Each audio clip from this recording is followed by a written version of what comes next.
Thank you. Well, thank you all for being here, because what day is it today? Wednesday. What time is it? 7. Okay, so we have an hour with me. Molly Sunshine is my name. So just preparing you. If you are depressed, sad, and you know what, when you leave here, you're going to be happy, and you're going to be motivated to start your day fabulously tomorrow. God has always given us a blessing that every day we get a new day, right? We put our feet on the floor and we're like, hallelujah, I'm alive. Often, though, we forget about that, right? We start our list saying, oh my gosh, okay, the kids need dress, they need showers, didn't do the homework, didn't do this, husband, you have a meeting, your wife, what are you doing? Didn't you pack the lunches last night? What are you going to do? And then you breathe. We all have busy lives, and they're not getting less busy. To give you a little bit of background where I've come from, yes, I've been delighted to really serve your children. I have to tell you, when I presented in front of your children, and I told this, you felt an energy of love, compassion, and dreamers. And I just got chills, because I brought it back. This is what I felt here. I speak to thousands of children, and I don't just blow smoke. I don't. But this place is special. And when we have stress in our lives, they're watching us. They're watching us how we're managing that stress, how we're managing those troubles. And how many of you think your children have troubles? Mine do. It's life. It's part of life, right? So that's a part of the beginning, is acceptance of we're going to have some stress in our lives, right? How many of you had some stress before you even got here tonight? Raise your hand. See? Look at that. Okay, just letting you know, if you didn't look around, that was like 80%. So right now, I feel very blessed to even have you here sitting in these seats wanting to learn more. And you need to commend yourself for making this time. It's not just an hour. It's an hour that can change your life, change your relationship with your friends, change your relationships with your teachers, your community, your spouse, whatever. It's your choice. I posted to Facebook. Who's on Facebook these days? Anybody on Facebook? A few of us? You know what I posted to Facebook today? A picture of my pistachio nuts. Carol, did you see that one at all? I know we're friends. And it was like raw nuts. We all feel that way, though, sometimes, right? I love pistachios. So you know what? That's a way for me to positive reframe things. To say, oh my gosh, yes, we know we have crazy things that happen in our life. Sometimes there are people, sometimes there's things, sometimes it's whatever it is. But it's what we do with that when it enters into our world. So, who has a pen? Oh yeah, see, now I'm like, man, can I exit stage left? No, you can't. See if you have a pen. Get a pen. If you need a pen, I could get you a pen. I have markers, I have crayons, because you know we have to have fun. We have some pens. Who needs a pen? And I know, I just put the markers up and you said, I don't care if I have a pen, I want a marker. You're welcome. What are you feeling? Blue, green? Yes. There you go, you got blue. Sure. See, I'm intuitive that way. You feel green. All right. All right, here we go. Here's some mine. Sure. No problem. Get some blue. Oh, yeah, let me see here. Oh, no, she is not black. She is, you know what? Oh, yeah, there you go. I was just going to say, you can be black. I'm like, you are not black. All right, so here we go. Here's some orange. Sure, you're welcome. Who else needs one? All right, there you go. You're welcome. See, look, we already did great. We weren't fighting over the colors in which we wish to have written with today. You know, but sometimes the things that happen in our life, we even need to shoot for those things. How many of you have some people that stress you out? Again, we're still awake, right? There you go. You're the duck, let it roll, right? Let it roll right on off. But we do have certain things, and there's certain things, and I have those people in my life. You're thinking, yeah, Molly Sunshine, you don't have anything. You're like, oh, you're friends with everybody, you're happy. You know what? My happiness makes some people totally what? Crazy, stressed. You know, oh my gosh, what's wrong with her? You know, but is it what's wrong with me? we're all unique individuals. So whether it's people or things in our life, we're going to have stress. So it's up to us what we're going to do with that. So what are some of the things? When you first got here, I want you to turn over and find a blank sheet of paper on this packet. And if you don't have a packet of let me see here. Who doesn't have a packet? Does everybody have a packet? Ooh, see, that's what happens when you sit in the back. I'm kidding. See, there we go, placing the blame game, right? Anybody hear the blame game? That is an everyday thing in our house. We're like, are you doing the blame game? But it's also checking our own self at the door, right? So let me see if we have enough there. Okay, can we be a friend? If you see on your row that there is an extra packet, can you raise it up and then I'll help some others?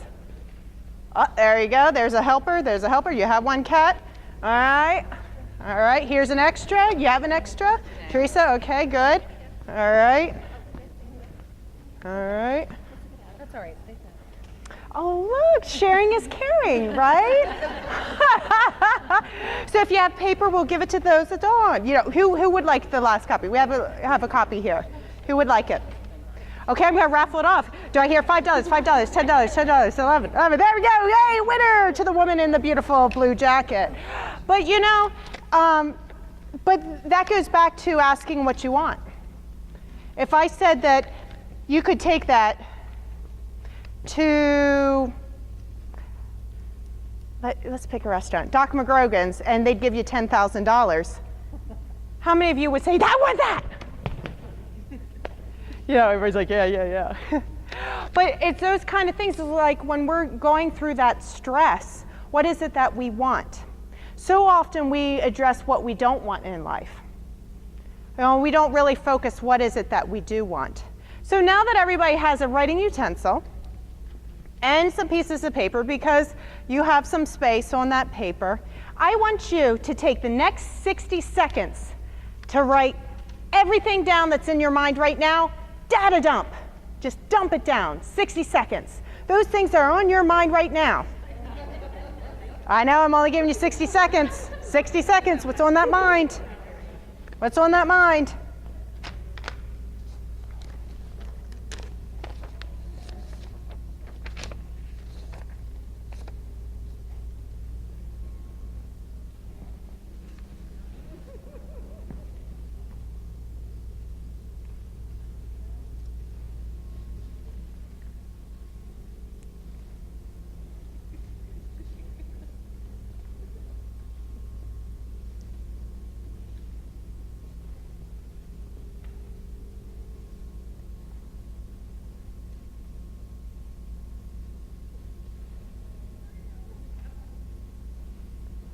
Fifteen 15 seconds. Ready? 10, 9. Get them good. Get them down. Get them out. 8, 5. I'm doing Molly math. 4, 3. There is such a thing as Molly math. I'm right-brained. 0. All right. So all those things that you just wrote down, take a look at those. How many of those things, whatever you wrote down right now, that you can take hold of and do something about in the next 45 minutes? Yeah. So what do you think I'm going to say that we have to do? We're going to cross it out, be done with it, because I'm not going to take those away. I'm not going to carry all of that for you, although that really, my fee, it's free. It'll be more. It'll be more than free. But it's those kind of things that you look and say, so often we're carrying what we have to do, whether it's conscious or subconscious, what I have to do, and you're not in the present moment. It happens to me. How many of you are trying to do 3 things at one time? Okay, some of you maybe more. Right? And even if we are thinking that we're not doing it, we are doing it. So what we're going to be talking about today, what we're doing just by doing that activity, is we segmented our day. We said, these are the things I'm going to do later. I'm going to address 45 minutes from now. It might be not until tomorrow morning. You might say, and as we go along, I'm going to encourage you to look through that list and see where you're going to put D and E on it. Delegate and eliminate. You know, there's certain things that we are doing that we're not prioritizing certain things. To give you a background, I work at Westchester University as their director of training. I've written 6 books in the last 3 years, started 3 companies in the past 4 years, have a child, have a husband, building his company. Some might think I'm totally pistachio bag, the nuts. But the thing is, what you do is when you work on yourself, and I'm going to give you some of my tricks, that you can live in the present moment. And there are things that you can do collaboratively with those in your relationships. When I was building all those companies, guess who got the shaft? Who do you think got the shaft? Husband? He was the first to go. Well, truth be told, right? Who do you think was the second? Child. In my core value system, family and health are the 2 most important things in my core value system. Wasn't addressing them. My health suffered, had a little cancer scare, almost lost my marriage, almost ended up in divorce. I was raised in the church. You don't get divorced. My family, nobody gets divorced. We're thinking that. So it's those kind of things that can happen if you choose to ignore the relationships. You choose to ignore investing in yourself, some strategies that can help you feel good about yourself so that you're ready to take on the day and not forget about the child, the husband that, my darn, do I have to tell him to put down the darn seat again? You know? Well, actually, he's pretty good at that. But he can't fix toilets, I'll tell you that. And you know what? I'll tell you one thing with my husband. I didn't get in touch with what his core values were. Do you know what your husband's or wife's core values are? Your partner, whoever you date, whatever it is, that partner that's helping you raise your child, do you know what really matters? I have on my website, and you can go to it, it's a test that kind of gets to your core values. And I had my husband take it as well. Pride was in his top 5. I'm like, really? I married a guy with pride in the top 5? I'm like, man, I didn't know that. Well, so then when I said, why can't you fix the toilet? My dad can fix anything. What's wrong with you? Doesn't every man know how to do this? Instead, you know, I should have been focusing on, my gosh, he prepares amazing meals for our family. He goes to the store. He's there for Ty when I'm doing speaking engagements. He's at church right now with Ty. You know, it's like those kind of things that where you want to put your energies. It's your choice. So often we try to find outside things to this is why, this is why, this is why. We can't always do that. Have to start with us. Have to start with us. So, you have a packet of information in front of you. I'm going to tell you a little bit about expressive writing. I hate it writing. That's another little story. I hate it writing, and I'm an author of 6 books. Funny how that works out.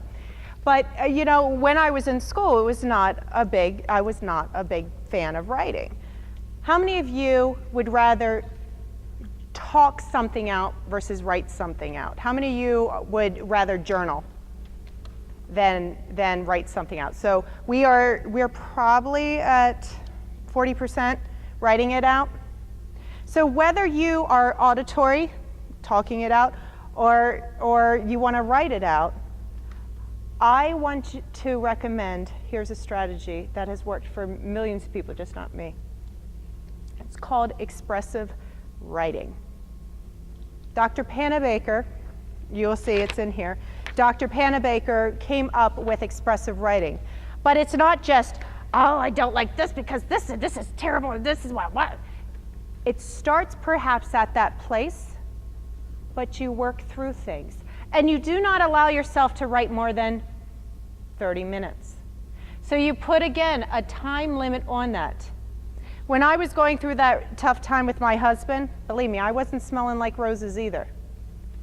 I did this practice, and it helped me. I did it day after day. It took me 7 days to work through what I was doing, but I did it religiously. I did it every day. And it was amazing what came out. We're at a point that I shared it with him, and he's like, wow, I had no idea. Because he too was looking inside his own world. So when we kind of put that ego at the door and be vulnerable, and that's hard work, right? To be that vulnerable. But to look at telling the story, what happened? When you're writing down in a journal, tell what's going on. You know, what are the symptoms? I'm feeling angry, I'm feeling upset, my son's not focusing in school, he's getting great grades, so I can't do anything about him because he's doing fine. You know, so you can see all that expressiveness, but then you work out how you coped. So you're working through, okay, what is it? What are the symptoms? And then you go through how it is that you coped and some alternative coping strategies. Because how often you're like, well, I tried that, and that. I have nothing else. Really? Are you sure? You keep writing and you find things that come out. It's like, well, I guess I could have done that. Because you get so wrapped up in where you are in that moment. So expressive writing is one of those things that you can do. The second strategy, the worry spot. This was crazy. When I first heard about this, I'm like, that sounds a little wacky.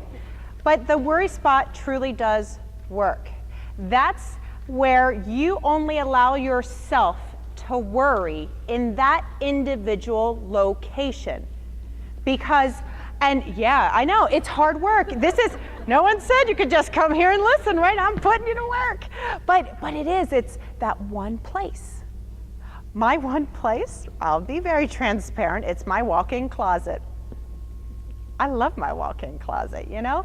That's a place where I go in and I truly do, I do writing, but you might want to talk it out, whatever it is that you want, to go through this, so that, and I don't allow myself back out until I've worked through some kind of solution and next steps in action.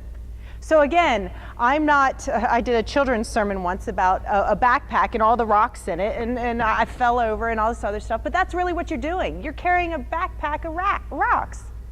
Why are you doing that to yourself? Now you have chiropractic care to throw in there, you know? So look and see, find that worry spot. Where's that gonna be? It might be under a tree. It might be in your car. I can't tell you how many people I've coached, they choose their car. Think about it. Where would that place be for you to just be one with you? No child, no friends, no phone ringing. Turn it off when you're doing this so that you can just be with you. We're so tuned in with hearing the TV, hearing the computer, hearing the this and that, but how about quiet time? That worry spot in the beginning, I was in there for a good 20 minutes. Now I'm like, I'm in and out. I'm like, you know, but you get, the more you put this as a part of your practice and your coping strategies, and that's what I'm finding. Many people do not have the coping strategies or make the time to work on themselves because they're busy serving other people. Serve yourself. I'm not going to give you that airplane thing. You've heard it a million times, right? Put it on yourself, you know, first, and then everyone else. Same thing here. But you need the coping strategies. So, worry spot. How about visualization? All right, it's winter. I'm solar powered. So you know what I'm listening to a lot these days? What do you think? What kind of music? Reggae, just because she's my Facebook friend, yes. Bob Marley, did you just know? You are intuitive that way? There you go. You know, Jimmy Buffett, Marley, you know, anything, you know, we're having neighborhood margarita parties, we are, yes. But it's whatever it is to work collaboratively and as a community. You know, whatever it is your happy spot. Where is that? And so how many of you love cold weather? Okay, so we're looking at probably 15% on that one. So everybody else they're adding to their prayers saying, yes, please let summer come early. Let's just skip through spring. But how do you manage the weather? How do you manage it? What do you work through that? How do you work through that? What is it? I say I love the 4 seasons. I'd be in Florida. You know what you just did? It's a coping strategy called positive reframing. It is something that people do, and you did it naturally because that's just your essence, and that's great. But that comes naturally the more you work at it. It's like, hey, thank goodness I have the 4 seasons. I don't want all of one season. There's your positive reframe. What else? What else helps you get through, let's just say, the cold weather? Knee socks? Oh, that's great. The ones that go up here? Yeah, and you can really get fun ones too. You can find a lot of fun ones, those. Yeah, so yeah. I'm here with 4 layers and my husband's in short sleeve and shorts. Yeah, but I'm okay with that. You know, it's like, be warm, right? Put the socks on, the long johns, you know, honey. Well, catch in summer later. What else? Good book. A good book. What are some of your favorite books? Oh, you have one. Oh yeah. Oh, come on, share. You might start a book club. You're a visitor, but now you're going to be a part.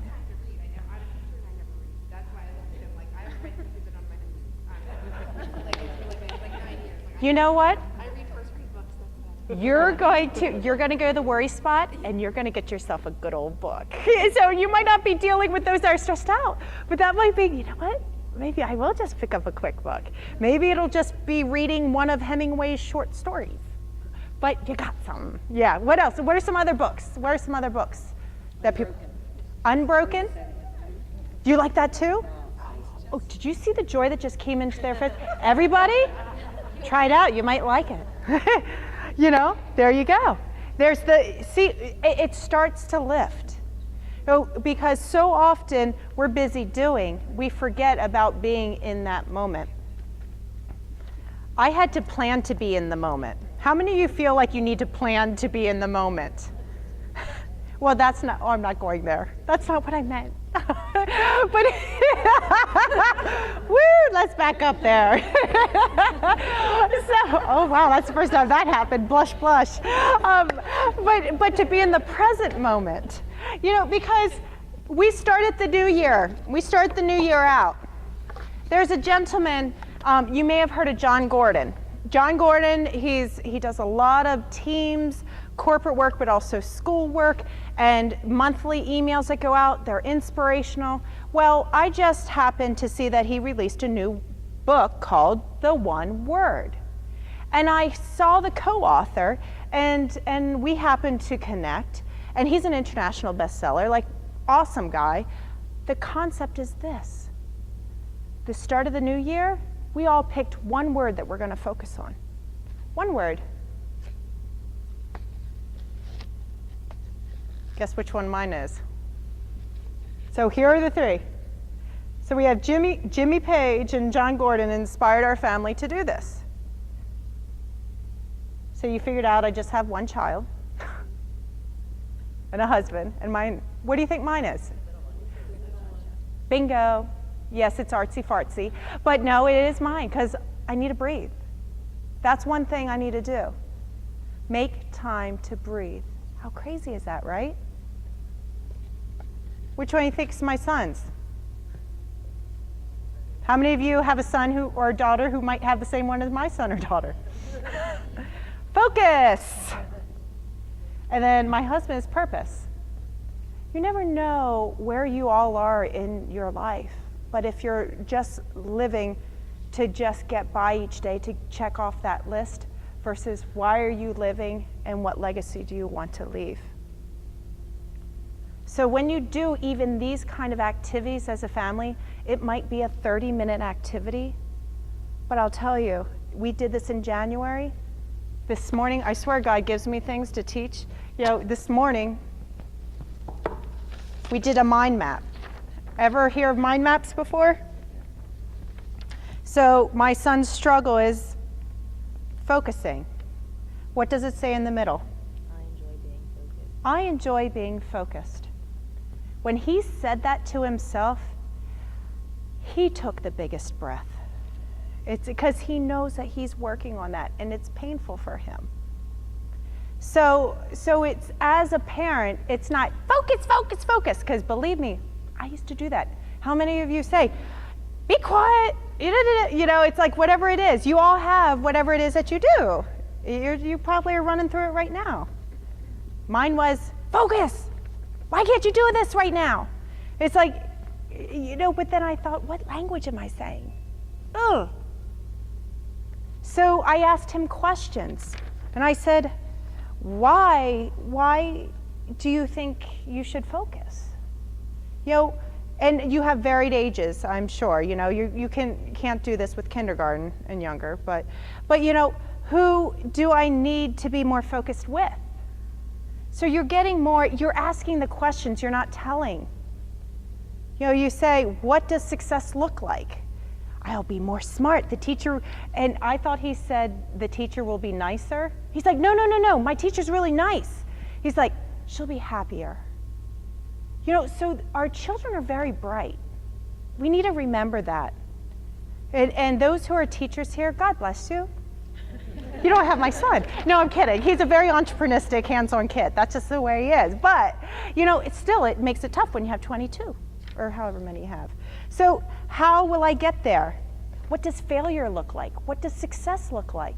I was shocked when an 8-year-old says, I might not get the money I need to live. I might not be able to live my dreams. I might not be able to get into the college I want to get into. I'm like, oh my gosh, am I putting all that stress on him? You know, and I'm like, and then I thought, oh my gosh, did I say that? I don't know. But it's not necessarily what we say. So these are the things that as you grow as a family unit, as individuals, I'm not the same woman I was when I was 21. Are you the same woman that you were at 21? If you are, I'd like to meet you. Because I can help you and coach you. Because we're supposed to be growing. We're supposed to be growing. We're supposed to be living. We're supposed to be nurturing. We're supposed to be finding what is it that we're supposed to be doing in life. That's tough. How many of you ever had the dream that, I wish I just got a letter from God saying who I'm going to marry? Well, some of you are past that. But, you know, who am I going to marry? What am I going to do? Where am I going to live? You know, just when am I going to die? How am I going to die? You know, if you even get that deep. You know, I did. I'm like, just give me all the answers so I know. Darn it, life isn't like that, right? But so it's what we do with today that matters. All of you are here now. Why? Why did you decide to come tonight? Yes. You know what? That's awesome. What is your name? Mary Ann rocks. Because here, let's get back to that. Because, I so did not plant you here, but that is so awesome. Because I'm going to go on the average of 10. Look what you just did. I mean, you were probably here for other reasons. We'll just pat my back. But no, you know, you're being supportive. We are the average of the 10 people we spend the most time with. Think about that. So with that pen of yours, write down the people in which you choose to spend the most time with. I did say choose. We'll talk about that choose after we do the list. The most time with. We're not the wish list yet, but I like where we're going. It's who, because I'll say my mother is in my average of 10. She has her skills and abilities, but they're a little bit different than mine. So it's those kind of things. She is there, and she now serves as my editor, so she's very purposeful in those kind of things. But you know, she's not as uplifting perhaps at times. You know, but that's okay. That's her nature. That's her spirit. But some of you might also have that. You know, think about who's in your average of 10. Who we choose or who we do want to spend time? No, who you have in now. We're talking today. If you had to write down, where do you spend all your time with? I'm sure there'll be a Facebook app for that too eventually. But you know, it's like, who do you spend the most time with? So obviously, your family's going to be in there, your direct family. At least I hope it is. Might be the in-laws, might be your own parents, might be a friend or two. Who do you spend the most time with? And you can even put certain, like I have my boss in there. Because I work in an environment, but I spend more time with my boss at Westchester University than the other people in the suite. Because you know the whole adage, a lot of times we spend more time with the people we work with than those in our family. All right, now you have your list. I want you to put a P beside those that are positive forces in your life. Mm-hmm.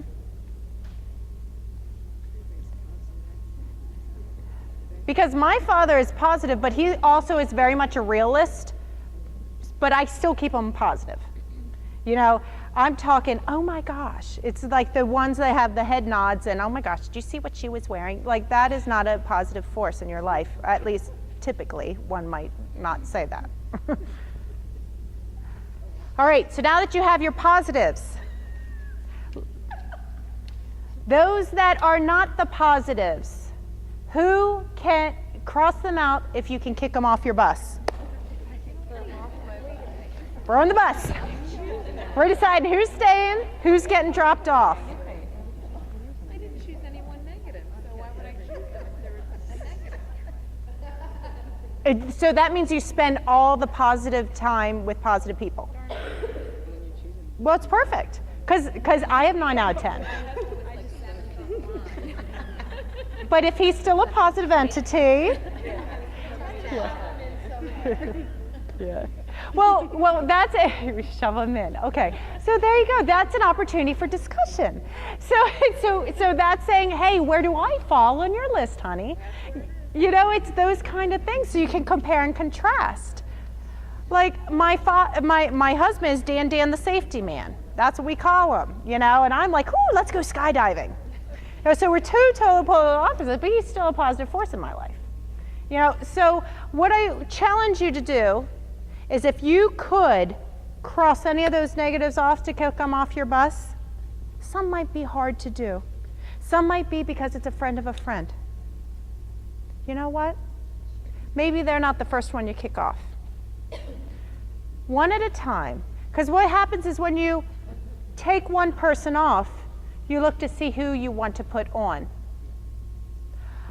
I put people on my list that were far-reach people, that were untouchable, that some might say. I put them down. 2 of which came on that average.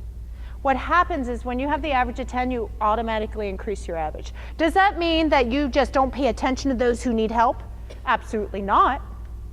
You help those in need. I'm just not saying you spend 24/7 with them. That's all. Because what will they be good at doing if you choose to keep them in your inner circle? What's that? They'll complain. What else? Bring you down. What else? Yeah. You know what? John Gordon actually does call them that, energy zappers. Call them what they are. I help people write books. We'll talk later. No, that's not. But it's those kind of things that so often we think that, no, we can't. Like my mother, I love my mother dearly.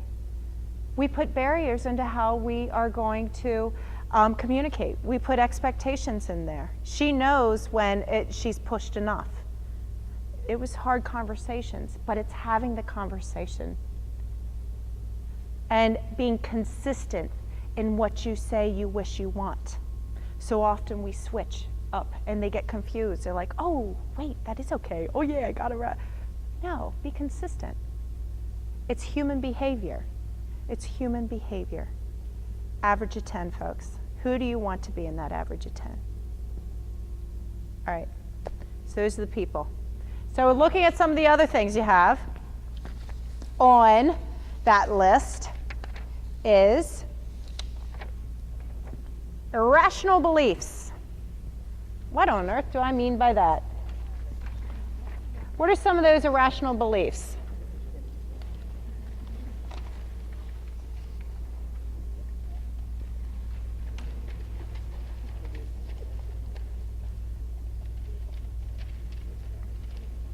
I'll give you a simple one to get started. I have a huge zit in my face. I'm going to say it. I have a huge zit. No, I don't have a zit. But you know, if I did, I could say, you know what? I really feel ugly. I just am. But you know what? I have a choice. I sing that darn song, I feel pretty, oh so pretty. I fake it till I make it. I know it's not going to be there forever. I did an example, over exaggeration. But think about it. What's some of that self-talk you have that makes you not worthy? When I coach people, they say, I'm too old, why would they hire me? I'm too experienced, they can't afford me. I've been a mom for 10 years, what kind of skills do I have? My gosh, I love all those clients. I'm like, bring it. Because I bust all that up. Bust all that up. But it's what you think about, you bring about. If there's certain things that I say, hold on to them. What you think about, you bring about. It happens. Some people's like, why am I always getting all this negative stuff attracting to me? And I say, what are you putting out? And you can usually draw it back to what that brand. Everybody has a brand. Spam. Ever hear of spam? What is it? Sorry, I was really biased there. What is spam? What is spam?